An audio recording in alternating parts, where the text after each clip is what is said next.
Story 1. The Replacement. I first noticed him at the coffee shop across from my office building. Something about him seemed off, but I couldn't place it.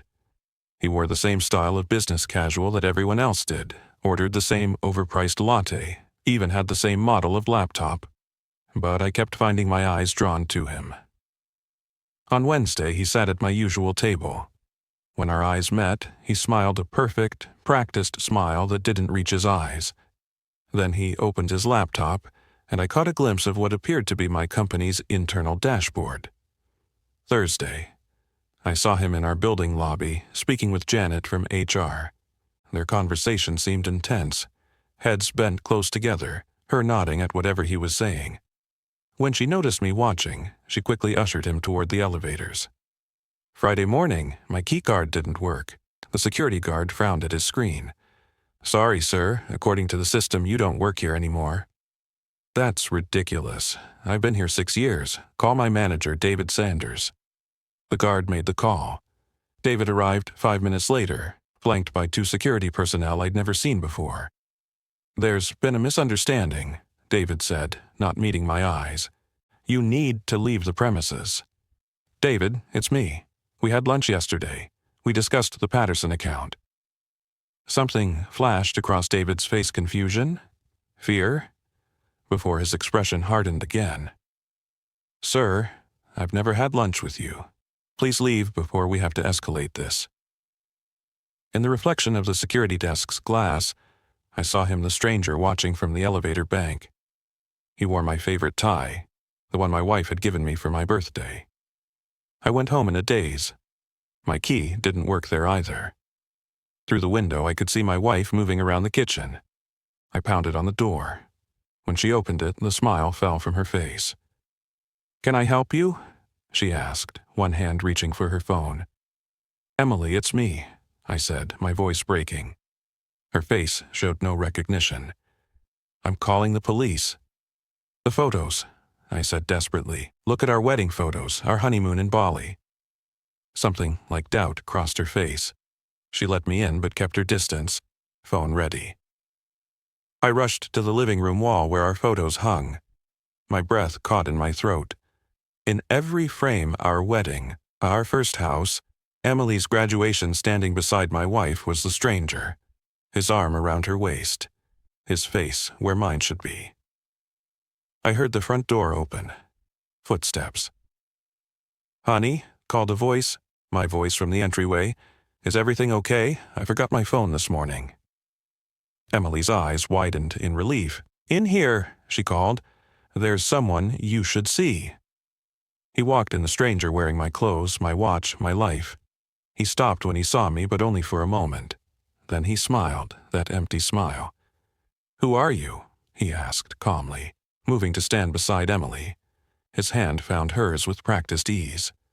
"That's what I'm trying to figure out," I whispered. Emily was on the phone with the police now. The stranger watched me, head tilted slightly, like I was a mildly interesting specimen. "You don't belong here anymore," he said quietly, "just for me. There isn't room for both of us." As the police sirens grew closer, I realized with horror that no one would believe me. The stranger had managed to replace me so thoroughly at work, at home, that I had become the imposter in my own life. When they took me away, I caught one last glimpse of him through the patrol car window. He had his arm around Emily, comforting her, but over her shoulder, he looked directly at me and smiled. Something in that smile told me I wasn't the first, and somehow I knew I wouldn't be the last. The wrong trail. The All Trails app said this hike was moderate, a 6-mile loop with gentle elevation. Perfect for someone like me, getting back into hiking after years behind a desk. The trail started well marked, winding through tall pines that filtered the afternoon sun. 2 miles in, I stopped to check the map. According to my phone, I was exactly where I should be, but something felt wrong. The trail markers had become sparse, and the path narrower than what appeared in the app photos. That's when I heard it, the snapping of a twig, deliberate and close. I turned, expecting another hiker, but saw no one. "Hello?" I called. Silence answered, but I couldn't shake the feeling I was being watched. I picked up my pace, the weight of my backpack suddenly noticeable. Another sound. A rustle of leaves to my left. Again, nothing visible through the increasingly dense forest. The trail was definitely thinner now, barely there in places. My phone showed I was still on the marked path, but doubt crept in. I took a photo of a distinctive bent tree and messaged my brother. "On the Cascade Loop Trail, something feels off. Check in if you don't hear from me by 6. The message failed to send no service, typical for these mountains, but unsettling given the circumstances. Another snap closer this time. I spun around. "I know someone's there," I called, trying to sound confident. "I'm just hiking through." From behind a thick trunk stepped a man. Tall, lean, dressed in faded hiking gear that had seen better days. He carried no pack, no water bottle, nothing a hiker would normally have for even a short trek. "Beautiful day," he said, his smile not reaching his eyes. "You enjoying the trail?" Something about him sent alarm bells ringing. His clothes were too worn, his skin too weathered for a casual day hiker. And those eyes calculating, watching my every move. "Just passing through," I replied, already planning my exit. "My group's waiting for me up ahead." His smile widened. "No, they're not. You're alone. I've been watching." My blood ran cold. I took a step back, but he matched it with a step forward. "You're off trail," he said. "Have been for about half a mile. All Trails isn't updated for this section. Construction last year rerouted the real path." He gestured vaguely to his right. "That way. How did you know I was using All Trails?" "Saw your phone." His eyes flicked to my pocket. "Nice model. Probably has good pictures, too." I clutched my phone tighter, painfully aware of how isolated we were. "My brother knows where I am," I lied. "He's expecting me back." "Is he? Check your phone again." I glanced down. The map had changed now, showing me significantly off the marked trail, in what appeared to be unmarked wilderness. How had I not noticed straying so far? When I looked up, the man had closed the distance between us. Up close, I noticed dirt under his fingernails, a faded scar along his jaw. "People get lost here all the time," he said softly. "Follow the wrong app. Trust the wrong stranger." He reached slowly into his pocket. I braced to run, but he merely pulled out a worn park map. "Here," he said, offering it. "Official map. Shows the new trail routing." I hesitated before taking it, careful not to let our fingers touch. The map looked legitimate, with Park Service markings. "Thanks," I said cautiously, backing away. "I should get going." "I'll walk with you," he offered. "Easy to get turned around out here." "No thanks, I'll be fine." His expression hardened for just a moment before the smile returned. "Suit yourself. Just stay on the actual trail this time." He pointed to a barely visible path I hadn't noticed before. "That way leads back to the main loop, about 2 miles." Against my better judgment, I glanced in the direction he pointed. When I looked back, he was walking away, disappearing between the trees. I studied the map he'd given me.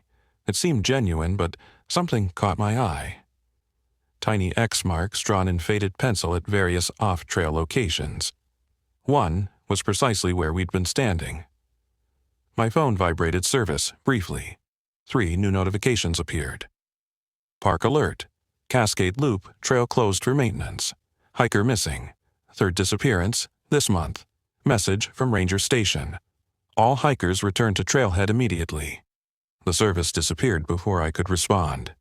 I looked at the map again, at those penciled X marks, and realized with horror what they might represent. I ran, not following his suggested path, but straight back the way I'd come, ignoring the phantom sounds of footsteps that seemed to pace me just beyond sight through the trees. When I finally reached my car, park rangers were setting up a search grid in the parking lot. They showed me photos of 3 missing hikers from recent weeks. I recognized one immediately, the helpful stranger with the weathered face and cold eyes. "That's him," I pointed. "I just met him on the trail." The ranger looked confused. "Sir, this man disappeared 2 weeks ago. His car's still in the impound lot." As they took my statement, I couldn't shake the memory of those pencil marks on the map, or the stranger's final words as I'd hurried away so quiet I'd almost missed them. "See you again soon." 3. The algorithm. The dating app promised revolutionary matching technology. After 6 months of disastrous first dates, I was skeptical but desperate enough to try it. The sign-up process was intense, hundreds of questions, personality assessments, even voice and gait analysis through my phone's sensors. For optimal matching, the app explained. When Claire's profile appeared with a 98.7% compatibility rating, I was intrigued. Her photos showed a woman with intelligent eyes and a genuine smile. Our chat flowed effortlessly, like we'd known each other for years.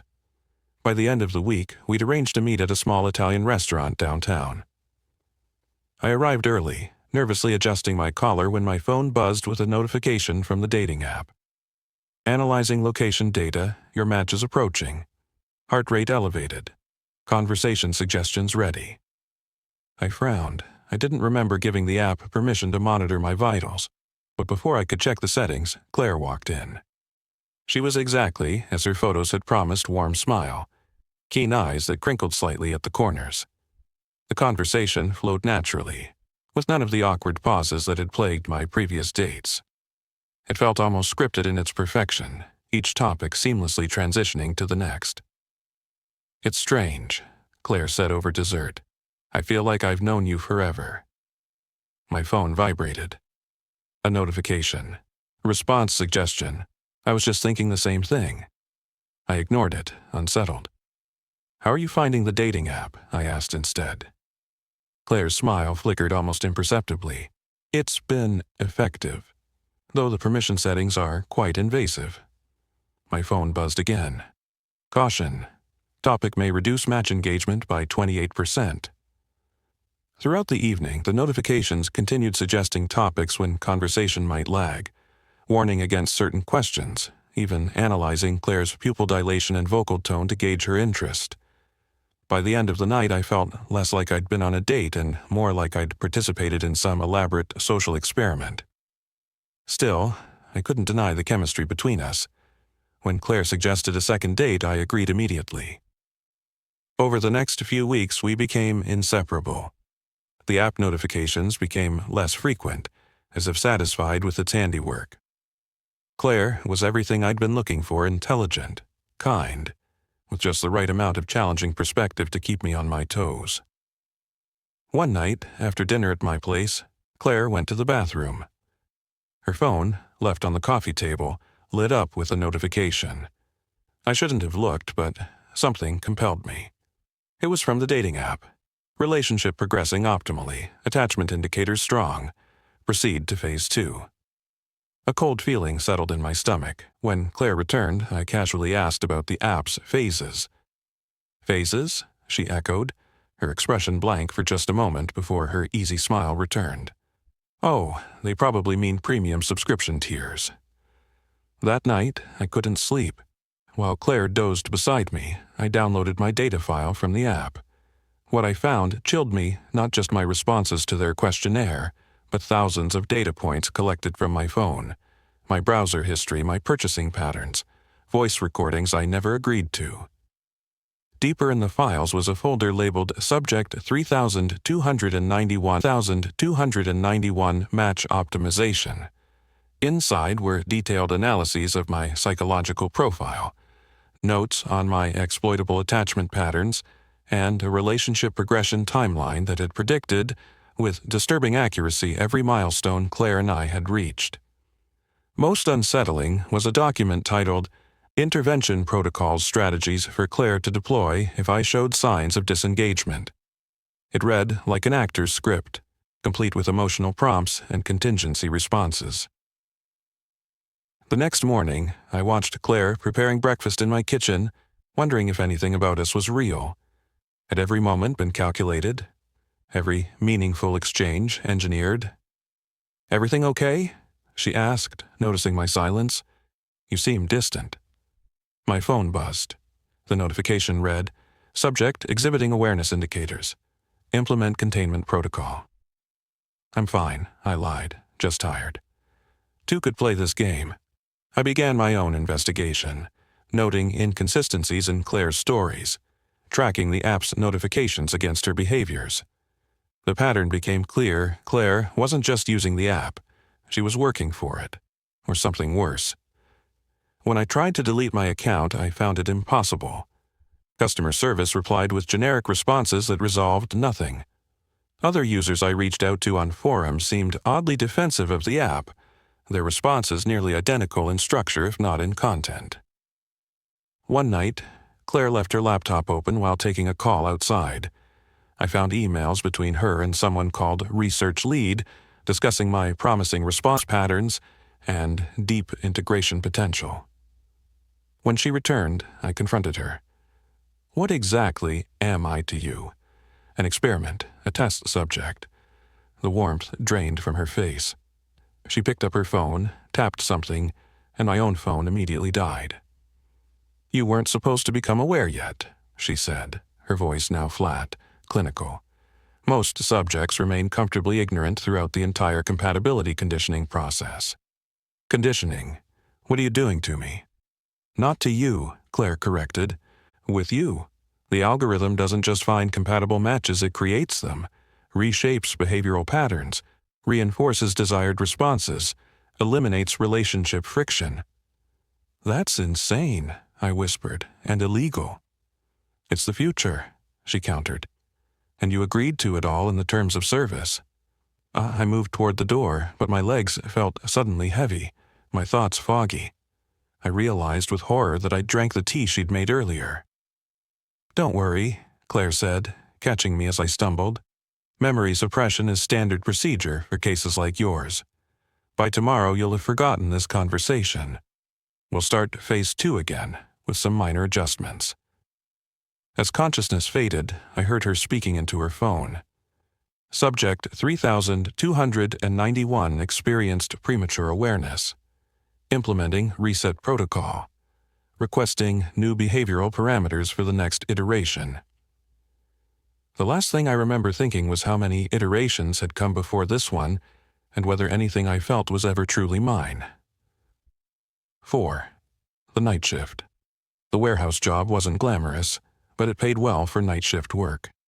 10 hours alone in a massive storage facility, monitoring inventory systems and occasionally making rounds. Perfect for an insomniac like me. On my third night, I noticed the footprints a single set appearing in the dust of the disused north corridor. Security footage showed nothing, just static for 3 minutes around 2 a.m. My supervisor dismissed it as a glitch when I mentioned it the next morning. Systems get wonky sometimes, he said, not looking up from his clipboard. Long as inventory numbers match, we're good. The following night, I found a coffee mug on my desk that wasn't mine. Still warm. Again, the security footage showed only static, this time for 7 minutes.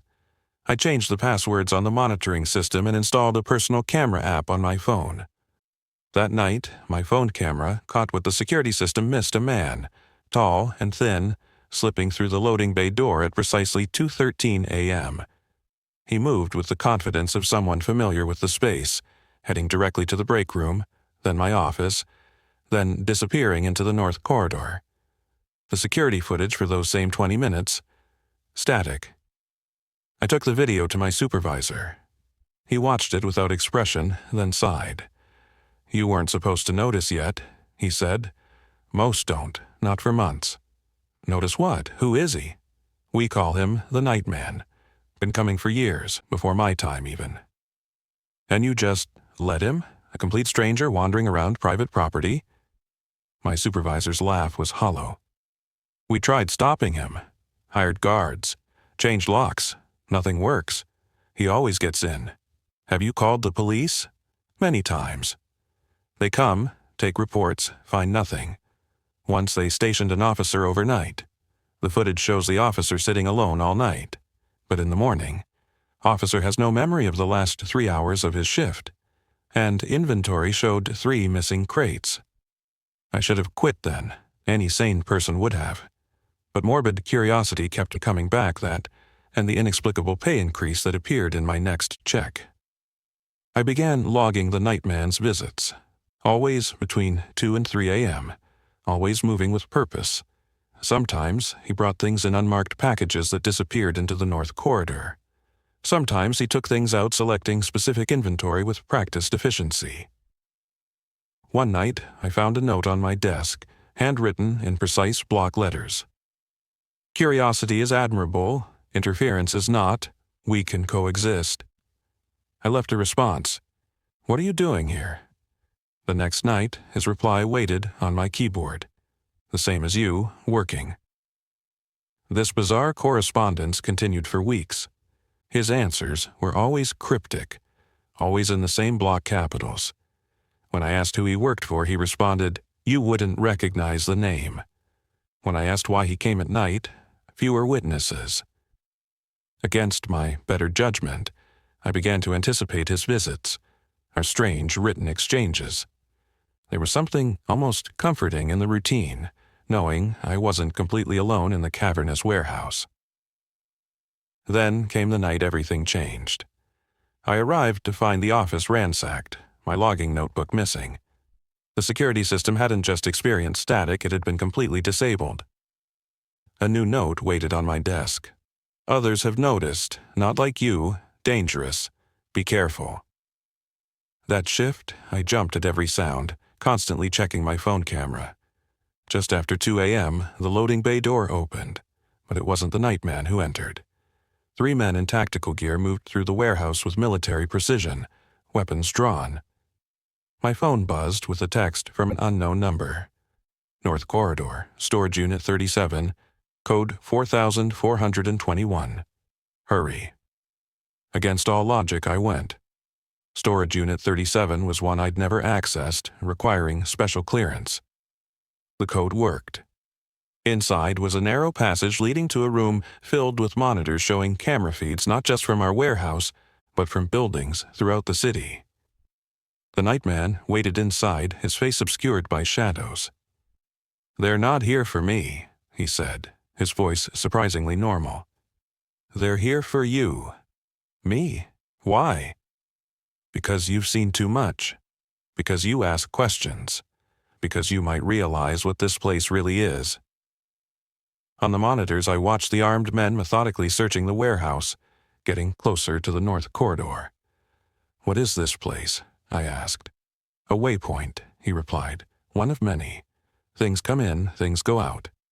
Best not to look too closely at either." "You're smugglers," I said, the pieces finally clicking. His laugh was bitter. "If only it were that simple. Your employers aren't who you think they are. This warehouse doesn't contain what you think it does." He gestured to one of the monitors showing a sealed container being moved through a sublevel I hadn't known existed. "That shipment officially doesn't exist. The men searching for you officially don't exist either." One of the armed men looked directly at a camera, then pointed toward our location. They'd found us. "Time to choose," the nightman said. "Stay and explain why you're accessing restricted areas with stolen credentials, or come with me. Either way, your old life ends tonight." I thought of my apartment, my few friends, my mundane existence. Then I thought of the inexplicable security glitches, the cryptic notes, the things that never added up. "Where would we go?" I asked. "There's another waypoint, always is. The network is vast." Footsteps echoed in the corridor outside. The nightman pressed something into my hand, a keycard with an unfamiliar logo. "Service entrance," he whispered. "Red door at the end of the utility tunnel. I'll create a diversion." As I hesitated, he added, "You wanted to know who I work for? The same people you do now. The difference is, I know it." I took the keycard and ran, the sound of shouting and what might have been gunfire following me through the darkness. I never saw the nightman again. Never returned to my apartment or contacted anyone from my old life. That was 3 years ago. Now, I'm the one who visits different warehouses in different cities, always between 2 and 3 a.m. Sometimes I leave notes for the night shift workers who notice me. After all, we're always recruiting, and curiosity is admirable. 5. The identical man. It started with a customer at my bank branch, an older gentleman making a large withdrawal. Something about him seemed familiar, though I couldn't place it. As I processed his transaction, I noticed his hands the same distinctive pattern of liver spots as my grandfather's, who had passed away years ago. Even the signet ring looked identical. I brushed it off as coincidence until I saw his driver's license. Robert Miller, born September 14, 1944. My grandfather's name and birth date. "Excuse me, sir," I said, heart pounding. "This might sound strange, but did you ever live in Oak Ridge?" He looked startled. "No, son. Never been." But his voice that same gentle rasp. When he left, I watched him walk to his car with the slight limp my grandfather had developed after knee surgery. That night, I couldn't sleep. My grandfather had died in his sleep 5 years ago.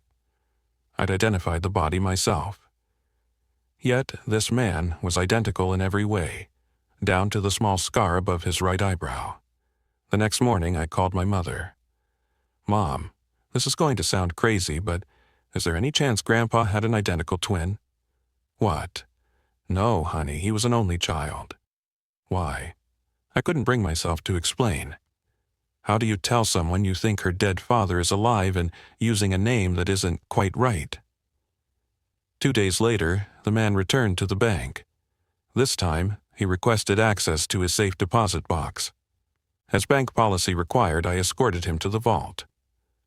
"Beautiful watch," he commented, noticing the vintage Omega on my wrist, my grandfather's watch, left to me in his will. "Thank you," I replied, studying his face. It was my grandfather's. Something flickered in his eyes. Recognition? Amusement? Before he smiled politely. "Lucky you, they don't make them like that anymore." Inside the vault, alone with this impossible doppelganger, I gathered my courage. "Mr. Miller, I know this sounds strange, but you look exactly like my late grandfather. Same name, same birthday, same everything." He paused. Key halfway to the lock. "What was your grandfather's name?" "Robert Miller. And he passed away when?" "5 years ago, in his sleep." The man unlocked his box and removed an envelope. People often see resemblances where they want to find them. "It's more than resemblance," I insisted. "It's identical. Even your voice." He smiled, sadly. "I'm sorry for your loss, young man. Grief can play strange tricks on the mind." But as he left, he hesitated at the door. "Your grandmother's name was Eleanor, wasn't it?" My blood ran cold. I had never mentioned my grandmother. I couldn't let it go. That night I searched public records for Robert Miller. The man's address led to an upscale retirement community 30 miles away. Records showed he'd moved there 4 years ago, 1 year after my grandfather's death. Against my better judgment, I drove there the next day. The community was gated, but I claimed to be delivering medication to my grandfather, Robert Miller. The guard waved me through. His condo was immaculate, tastefully decorated in the exact style my grandparents had always preferred. On the mantel stood a photo that stopped me in my tracks. The man with a woman who looked eerily like my grandmother, but wasn't quite her. The background showed a cabin identical to my grandparents' vacation home, but the lake behind it was wrong. I heard a key in the lock. Panicking, I ducked into what appeared to be a home office. The desk held neat stacks of papers and a laptop. A filing cabinet stood open. I could hear him moving about the living room, humming a tune my grandfather used to sing. Fighting rising panic, I glanced at the filing cabinet. A folder labeled Transition caught my eye. Inside were documents with my grandfather's actual name, photos of my family, detailed notes about our lives, habits, relationships. "It's rude to snoop," came his voice from the doorway. I spun around, clutching the folder. "Who are you? Why do you have this information about my family?" "I think you know who I am," he said calmly. You're not my grandfather is dead. In a manner of speaking. He sighed, suddenly looking every bit his age. Please, sit down. This conversation is long overdue. Warily I sat. He remained standing, leaning against the doorframe. Your grandfather was recruited in 1978, he began. The program was experimental then. Replacements were crude, transitions messy. The technology has improved significantly. Replacements? What are you talking about? Think of it as witness protection, but more comprehensive. New identity, new life, new purpose. Sometimes new appearance. He gestured to his face. Though in my case they decided consistency was simpler. You're saying my grandfather was what? A spy? An informant? An asset, like I am now, like others before us. My mind reeled. The funeral? Necessary, a clean break. Does my grandmother know? Something dark passed across his face. Eleanor wasn't offered the opportunity to transition. So she really did die of a heart attack 3 years before? Heart attack, yes. Natural causes, no. He walked to a cabinet and poured 2 fingers of whiskey, my grandfather's preferred drink. Some knowledge is dangerous. Eleanor learned too much. Horror washed over me. Are you saying they killed her, and you let them? I'm saying choices have consequences, just as your choices today will. He handed me the whiskey. I didn't drink. What happens now? I asked. That depends on you. The organization prefers discretion, but adapts when necessary. He glanced meaningfully at the folder in my hands. You have questions. I understand. But consider carefully whether you truly want answers. Did you ever care about us at all? Or was everything a lie? Pain flashed across his face, genuine, I thought. I loved your family. That was never part of the assignment, but it happened anyway. When they told me it was time to transition, leaving was the hardest thing I've ever done. Then why did you come to my bank? Why risk me recognizing you? He smiled, sadly. Perhaps some part of me wanted to be recognized, to see you one more time. We talked for hours. He answered some questions, deflected others. He never named the organization, never explained what exactly he did for them, but he shared enough for me to understand that my entire childhood had unfolded in the shadow of something vast and unseen. As I finally rose to leave, he pressed something into my hand, a key. Lake House, he said. The real one, not the one in the photos. Go there if things ever feel wrong. There's a package in the floorboard beneath the east window, insurance of sorts. At the door, he embraced me, the familiar smell of his aftershave bringing back a flood of memories. I shouldn't say this, he whispered, but stay alert.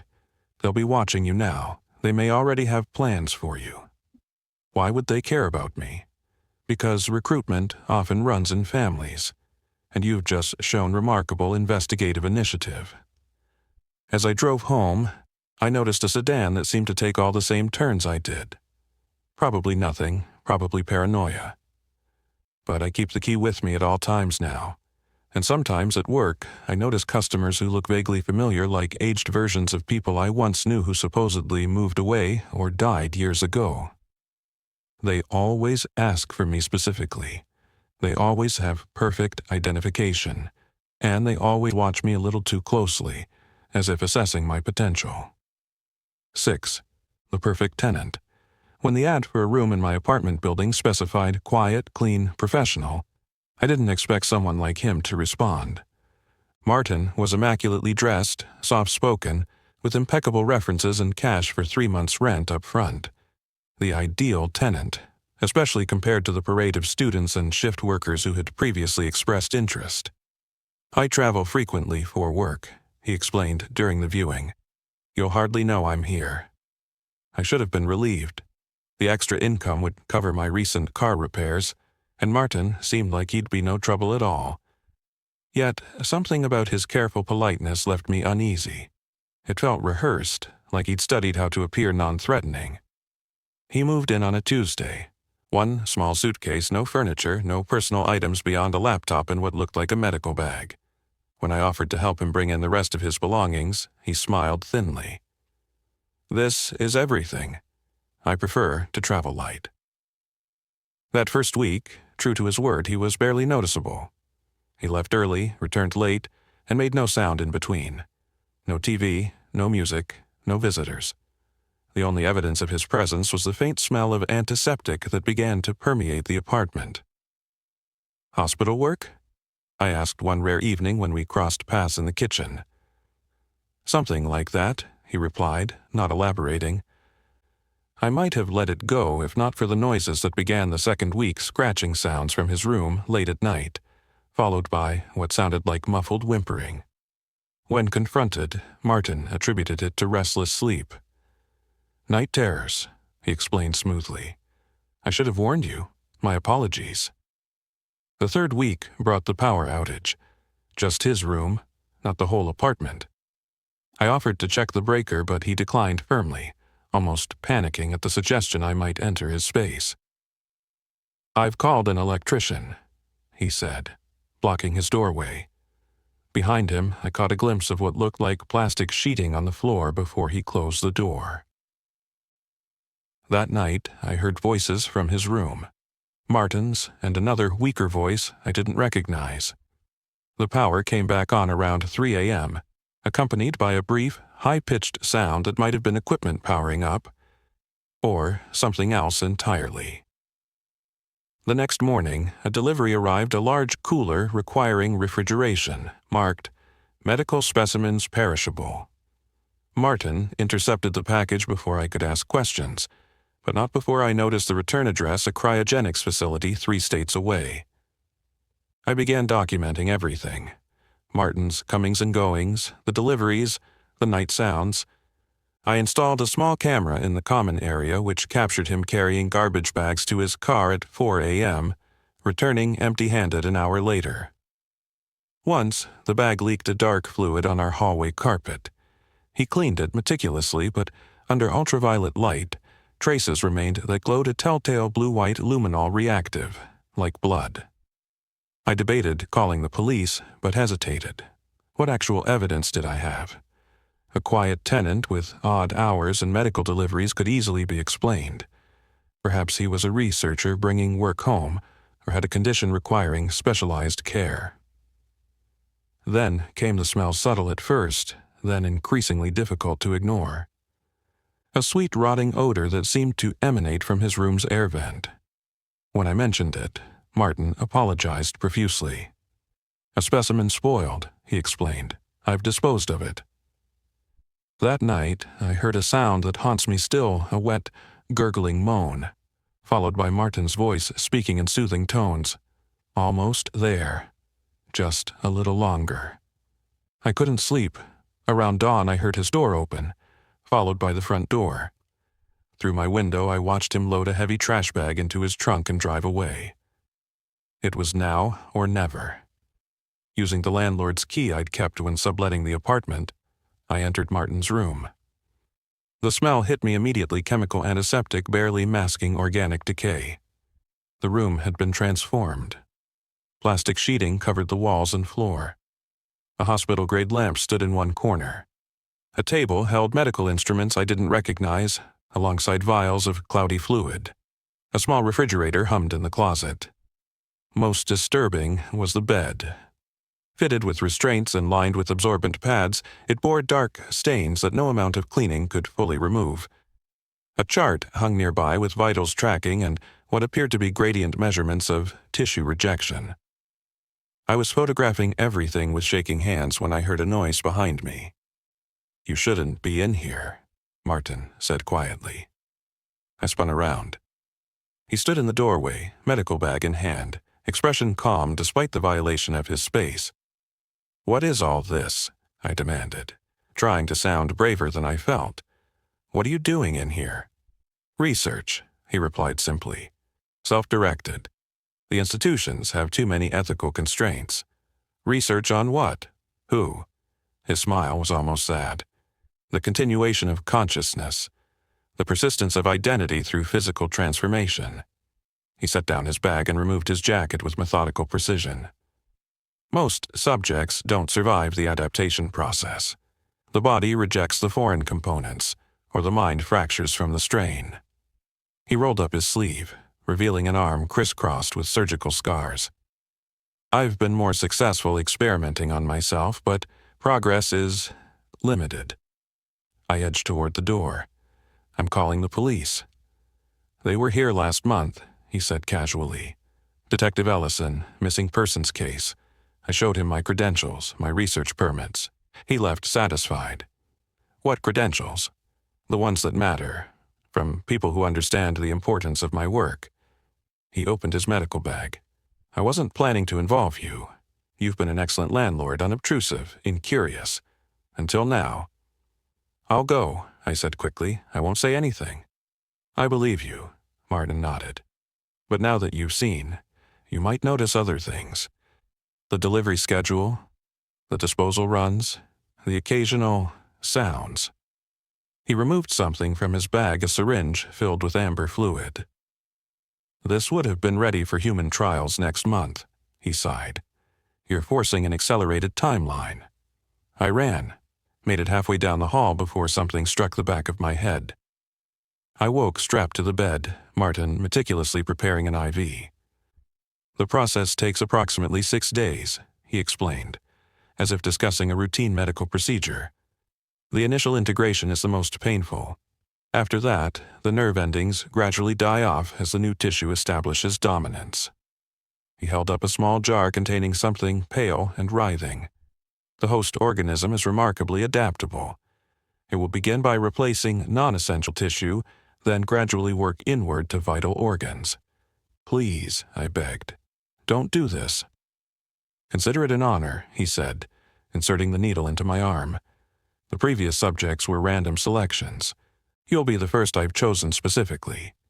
His eyes shone with genuine enthusiasm. I have a good feeling about your compatibility metrics. As the burning sensation spread from the injection site, Martin leaned closer, his voice dropping to a confessional whisper. The truly remarkable thing. Even after full cellular replacement, subjects retain their memories, their sense of self. You'll still be you, just more. Through my terror, a horrible realization dawned. The person before me might not be Martin at all, but someone else, someone who had once had the misfortune, as I now did, of renting a room to the wrong stranger. As consciousness faded, I heard him humming softly while preparing his instruments. My last coherent thought was that I should have asked for more references. 7. The rest stop. I never should have taken the shortcut. The GPS promised it would save 40 minutes, cutting through miles of uninhabited forest, rather than following the highway's wide arc around the mountain range. A simple decision that seemed so logical at the time. The road narrowed as it climbed, changing from smooth asphalt to patched concrete to gravel. Cell service disappeared. The late afternoon sun filtered through dense pines, creating strobing patterns across my windshield that made my eyes ache. When the rest area 1 mile sign appeared, I felt a wave of relief. My gas gauge was hovering near empty, another sign I should have stuck to the main route with its predictable service stations. The rest stop itself was little more than a widened shoulder, with a small building that presumably housed restrooms and a couple of weathered picnic tables. As I pulled in, I noticed one other vehicle, an older model pickup truck with mud-splattered plates that made the state impossible to read. No one was visible inside or nearby. I checked my phone again, still no service, and got out to stretch my legs. The restroom building looked functional if not inviting, the kind of bare-bones facility you'd expect in such a remote location. A water fountain beside the entrance produced a weak stream when I tested it, warm but drinkable. That's when I noticed the man watching me from the tree line. He stood perfectly still, partially obscured by shadows. Middle-aged, unremarkable features, dressed in what looked like a park ranger uniform, though something about it seemed off, perhaps too formal or too pristine for someone working in these woods. "Beautiful evening," he called, his voice carrying clearly across the small parking area. "It is," I replied, suddenly aware of how isolated we were. Just passing through. He emerged from the trees and approached with measured steps. Up close, I could see that what I'd taken for a ranger uniform was actually more like a caretaker's outfit. Dark green pants and shirt with a patch I didn't recognize. "Most people are just passing through," he said, with a smile that didn't reach his eyes. "Not many stop here anymore, highways faster. GPS suggested this route." He nodded, as if this explained everything. Technology, always pushing people down unfamiliar paths. Something in his tone raised the hairs on my neck. I gestured vaguely toward my car.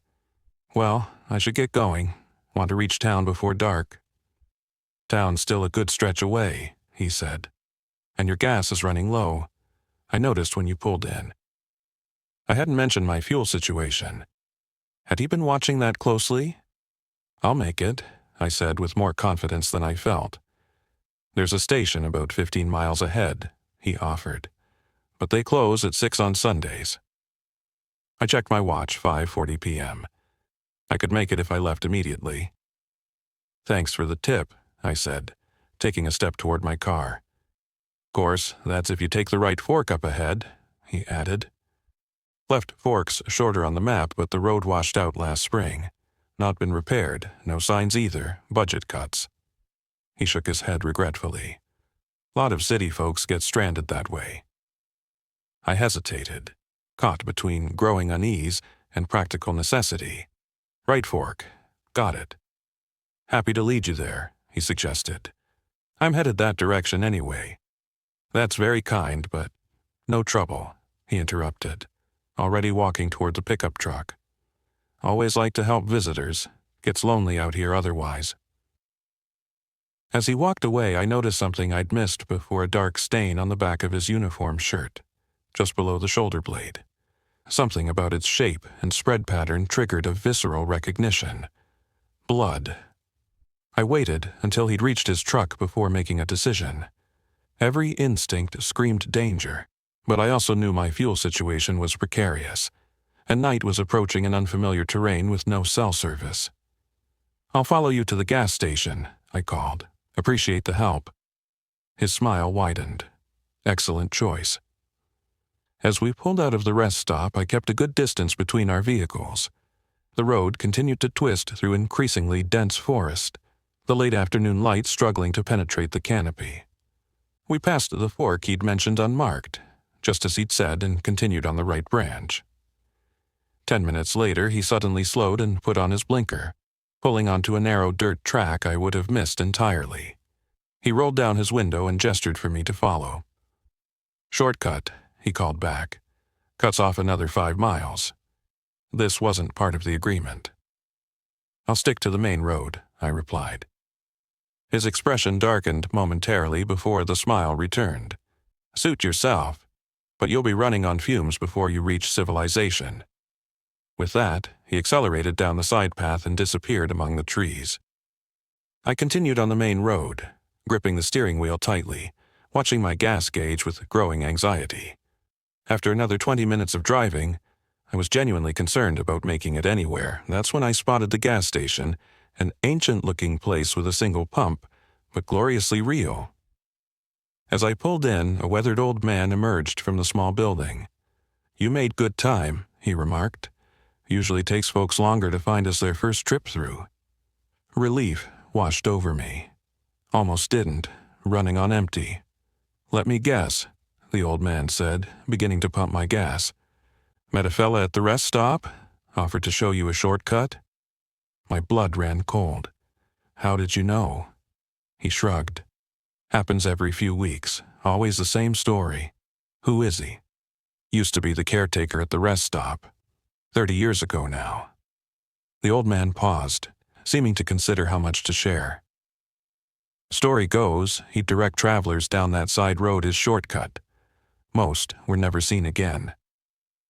"What happened to him?" I asked, though I suspected I knew the answer. "State trooper passing through got suspicious, followed him one night. Found things in a cabin down that dirt road, never released all the details." He finished pumping and replaced the nozzle. Trooper shot him during the arrest, right through the back. But I just saw him, I whispered, an hour ago.